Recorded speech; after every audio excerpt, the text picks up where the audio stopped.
Saya tanya beliau, "Pak Noel, ini biarin aja ini orang-orang sesat kok," katanya. "Ini kan mereka kan ingin menyuburkan saya.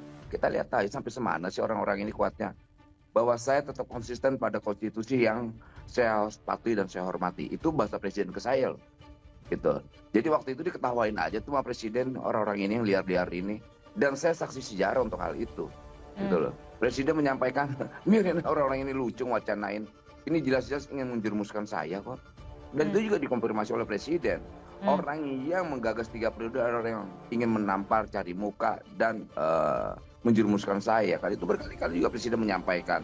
Kemudian ini dianggap hasratnya Pak Jokowi saat itu, ya menurut saya sih buat lucuan aja, karena kan saya langsung berinteraksi dengan presiden. Saya tanya berkali-kali juga, "Pak Presiden, ini benar gak sih?" "Mas Noel, saya ini patuh terhadap konstitusi, saya nggak mau melanggar." Gitu. Dan saya menghormati bahwa kemenangan saya ini berkat aktivis 98 juga yang ikut memperjuangkan saya untuk bisa maju di 2 periode ini. Dan saya tidak punya hasrat kekuasaan sedikit pun. Dan saya masih ingat kata-kata presiden itu, gitu loh. Jadi saya rasa kalau ketika Hasto bicara tentang gagasan 3 periode, saya juga nolak, kan bisa dicek apa jejak digital saya, gimana saya habis-habisan melawan itu. Walaupun kita lihat dulu ya, banyak jokor-jokor yang ngaku-ngaku pendukung Jokowi, mmm, yang akhirnya sekarang nyerang Jokowi, berbalik. Kita sih ketawainnya, cek aja latar belakang mereka semua di mana itu.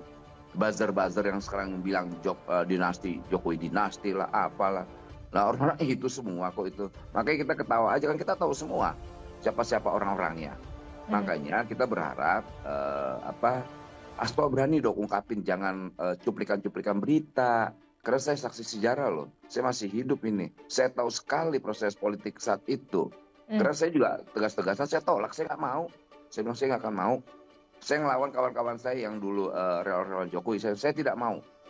Saya waktu itu sendiri, saya terbuang dengan sendiri kok. Nggak apa-apa, saya bilang tereliminasi dalam proses politik ini. Tapi saya harus konsisten melawan gagasan 3 periode yang sesat ini, mmm, gitu. Dan ini menurut saya kesesatan politik dan kesesatan konstitusi ketika ini dijadikan. Tapi kan apakah masih relevan kita bicarakan tentang gagasan 3 periode? Tidak. Karena kenapa? Hari ini ada presiden yang sudah definitif melalui mekanisme demokrasi terpilih. Jadi ketika kita bicara tentang gagasan 3 periode udah nggak relevan. Ketika itu sebagai wacana biarin aja sih. Nggak ada yang nyalain wacana. mmm, Mau wacana 100 periode kayak 200 periode. Kalau bangsa ini punya komitmen untuk menolak gagasan-gagasan di hari itu, ya kita tolak. mhm, Dan oke. orang yang menolak pun tidak ada yang ditangkap.